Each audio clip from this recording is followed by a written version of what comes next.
Okay, I didn't realize there'd be as much interest in me recording a video about all the ways I've generated leads for myself and my clients over the years.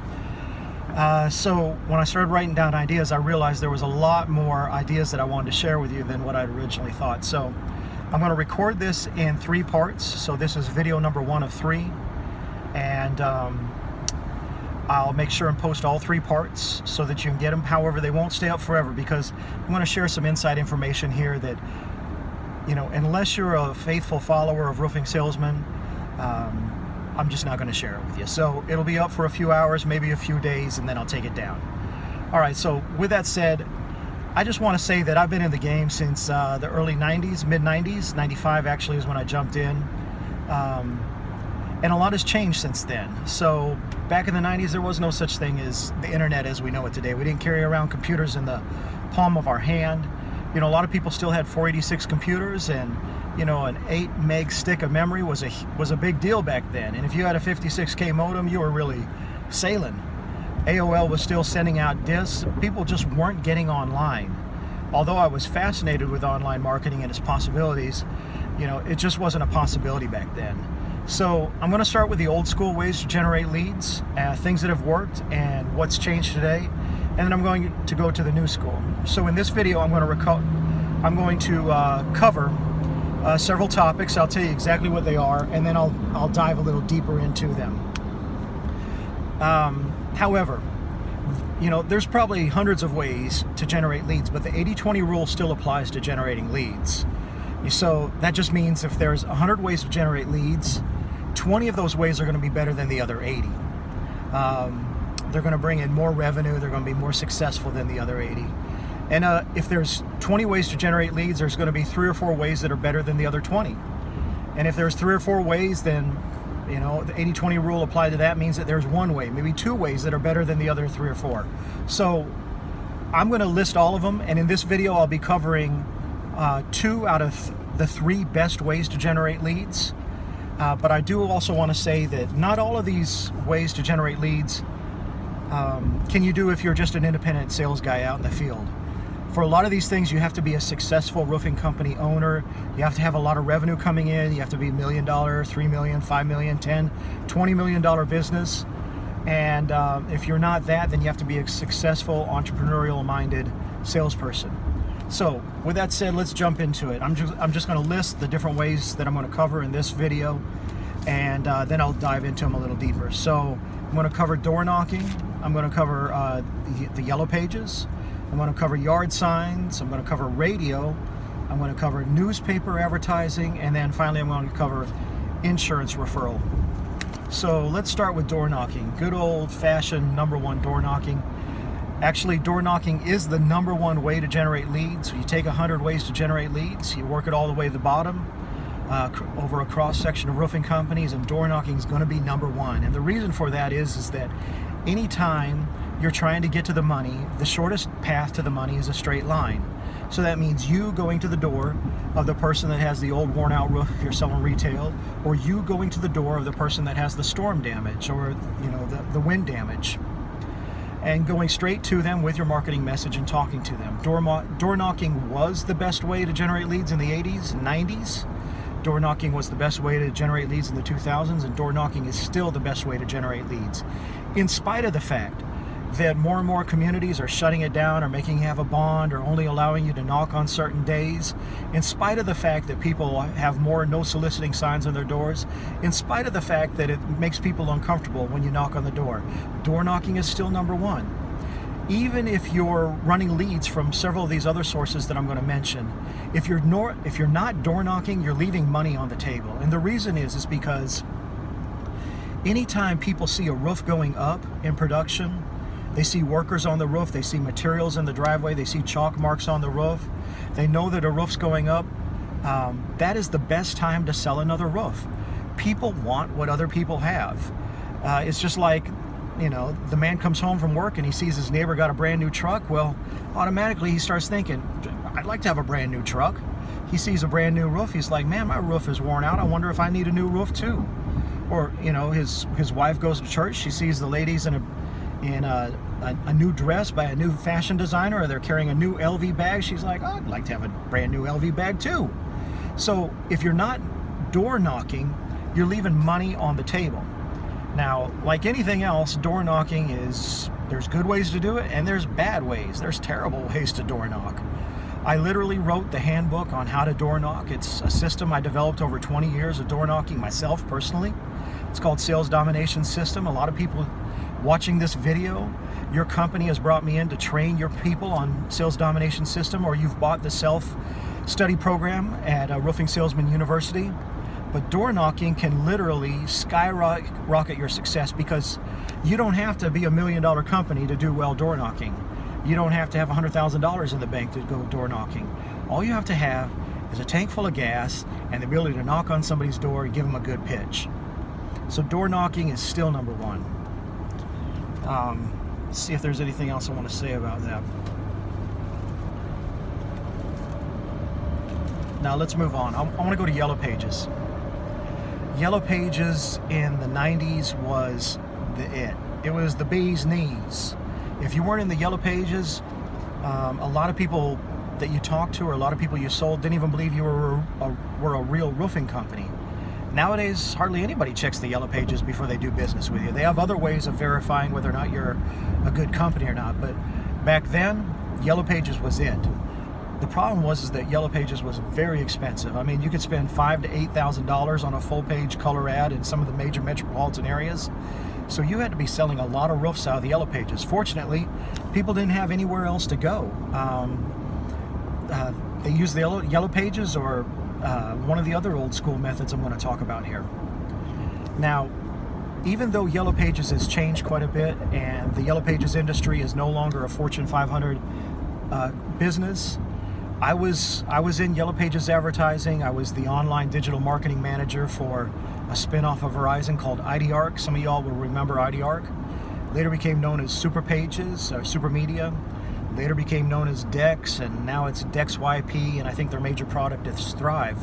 But at one point in time, the Yellow Pages was losing revenue at a double-digit pace month over month. And they were just bleeding and hemorrhaging money. And that's because people quit using the Yellow Pages, except in certain circumstances that I'll talk about. But and what they did is they said, we're going to prove to you that the Yellow Pages still works. So they told their advertisers, if you'll re-up your advertising, we'll put a call tracking number in your ads, and we'll record the conversation so we can prove to you that Yellow Pages advertising works. Well, guess what happened? That's right. Nobody called the phone tracking lines out of the Yellow Pages. And those that did call were solicitors trying to sell them materials or trying to sell them advertising or trying to look for work. They're roofers, but the customers weren't calling, except for in rural areas. And this is my caveat for today.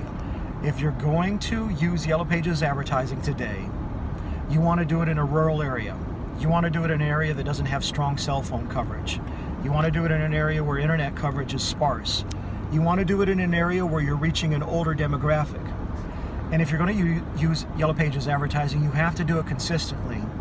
The reason being is that people don't always throw out their old Yellow Pages when the new one comes. So if you weren't in the Yellow Pages 10 years ago and they decide to use the Yellow Pages to look for a roofer, and you may be in the new edition, but not the one that they keep up in the closet that they use for all their needs to find plumbers and contractors. So you're going to have to spend money on Yellow Pages in rural areas, and you're going to have to spend it consistently in order for it to work for you. So the Yellow Pages can still work today in major metropolitan areas. Probably not, unless you can cut a really good deal and you can focus exclusively on an elderly market. The next type of lead generation I want to talk about is yard signs. Now, we all take yard signs for granted today, but there was a time when yard signs were a new invention. A new invention of storm chasers. Storm chasers in the roofing business started in the late 80s, early 90s. Folks like Needham, and I shouldn't even start to name the people, but storm chasing was big business. And the way that you established your credibility in a town where you weren't listed in the Yellow Pages was you put a big old sign out in the yard. Now, we take signs for granted today, like I said, but signs are an important part of marketing your business and generating leads. The problem with signs today is they're too cluttered.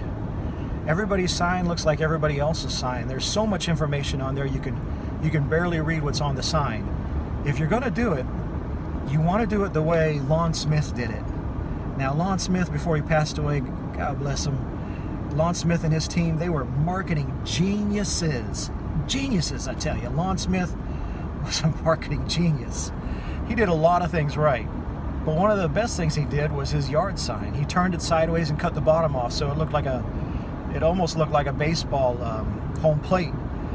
Not quite, but it had a unique look to it. It was red, white, and blue, patriotic looking.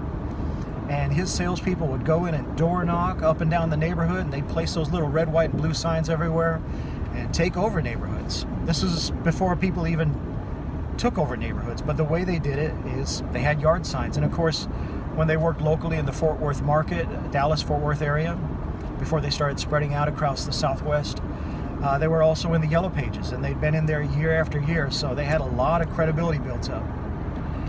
Today, if you're going to use yard signs, my advice to you is to keep it simple. If you're a salesperson, ask for a tag that you can put on the yard sign that has your phone number specifically on it. Also, creative ways to use signage in the yard is there's a genius in Wisconsin by the name of Thomas Cutts.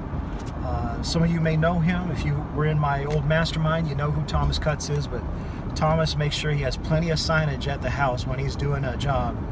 He'll have a sign in the yard, he'll have his truck all lettered up out front, he'll have his trailer all lettered up, and then he adds an extra special touch, which I believe is genius. Thomas has another sign that he sticks out in the yard while he's in production, because remember, the best time to sell a roof is when you got one in production. Puts another sign in the yard that says, stop by and ask us about our specials while we're here. And he has people regularly stop and talk to his crew leader, talk to himself, talk to the homeowner about selling another job off his yard signs. So great job, Thomas, and that's the way you work your yard signs. Another old school way we did it was radio. Now, radio still works today, but let me give you my experience on radio. You have to have a big budget, especially if you're going to go after mass market. And if you're not going to go after mass market, you have to commit to a regular spend with some of these smaller independent stations. I would suggest going with the smaller independent, possibly non-profit stations that have a very loyal listener base.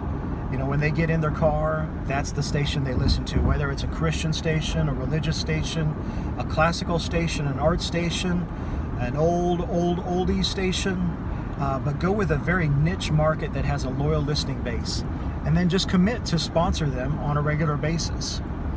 The problem with going with mass market, everybody wants to go mass market, but the problem with going mass market is that it just doesn't make the phone ring. I mean, you are crowded out in all the other advertisers, and it's very difficult to get your message across. Anytime that you appear to be the same as everybody else, you come across as average, and average gets ignored. So advertising on a mass market station, a big market station, even if you're advertising in a niche speaker on a mass market station, your chances of getting ignored are pretty good. There are very few roofing companies out there that advertise on a regular basis to mass market. And the reason why they don't do that is because it doesn't make the phone ring on a regular basis. So if you're gonna do radio, find a small local niche station. Maybe you listen to one of those. Walk into their station manager, talk to their marketing director, and offer to be a sponsor and see what kind of package they put together for you. Next type of advertising I said I'd talk about, way to generate good leads, is the newspaper. Again, newspaper has changed a lot in the last 25 years. But newspaper is how you reach people, especially certain demographics. And while it may not have the same circulation today that it used to, you don't see people sitting around reading newspapers like they used to, there is a certain segment of the population, a certain generation that still reads the newspapers. So here's my advice. If you're going to advertise in the newspapers, skip the big markets, go straight to the small markets. Get a small space advertising in the small market newspaper. Better yet, get in the classifieds and the business section, business category section back there with the brick masons and the plumbers and the electricians, and make sure that you put You know, the name of your company, your phone number, free estimates, and run that advertisement year over year. It doesn't cost a lot of money, but it will make the phone ring. You can't build a company on classified advertising. You certainly can't do that. But the ROI is strong. It may take 6 months for you to get a deal, but once you get a deal, it'll far surpass what you invested in your newspaper advertising. All right, the final one that I'm going to talk about here is one of the top 3. We know that door knocking is number 1, and this is number 3. I'll cover number 2 in my last video, which is also extremely powerful. But all of these should be feeding your door knocking. In other words, if you use any of these lead generation techniques and you get a deal, you should be knocking on the neighbors' doors. You should be talking to the people while the roof is going up. But here is the last one I want to talk about, and it's probably the most powerful. And again, this goes back in hindsight. I see it now, but it goes back to the genius of Lon Smith. Lon Smith, back in the day, he used to put on a conference for insurance adjusters and insurance companies where he'd show them the latest gear, he'd show them the latest techniques, the latest equipment, the latest technology. You know, he would sponsor how to identify hail damage, and all the insurance companies, well, most of them, would send their adjusters or fly their adjusters into Lon Smith's conference. And he built really great relationships with the insurance companies, and with the local insurance agents and with the adjusters. People knew Lon Smith's name. And if you got my marketing letter right before Christmas, you understand that this is top-down selling. So Lon Smith was a genius at this, and he just worked insurance referrals. A lot of insurance agents around town would refer their work to Lon Smith, and they still do to this day. Now, I know he's had some trouble with Steve Badger here lately, and the lawsuit, and you know, Lon's passed away, and there's been some other things happen at the company, but Lon Smith's name is still rock solid in the Dallas-Fort Worth market. When I'm flying out to speak at conferences or do private coaching, it's amazing how often you run into people in Dallas-Fort Worth. I think I was in Chicago, and I heard this guy on the phone talking to his buddy, and he said, "Hey, listen, what you need to do is you need to pick up the phone, you need to call Lon Smith. Don't even mess with any of these other people, just call Lon Smith. They're the biggest and they're the best." Well, Lon Smith built that reputation through insurance referral marketing. And insurance referral marketing is still the greatest today. It's right up there with door knocking, insurance referral marketing, and I'm going to let you know what the third one is in the third video. And it's very powerful. All right, so that kind of covers the old school techniques on generating good leads. If you have any questions about this, leave it in the comments. I'll make some notes, and I'll go into lead generation video number 2 here in a second. But until then, I hope you enjoy this one, and I'll catch you in video number 2.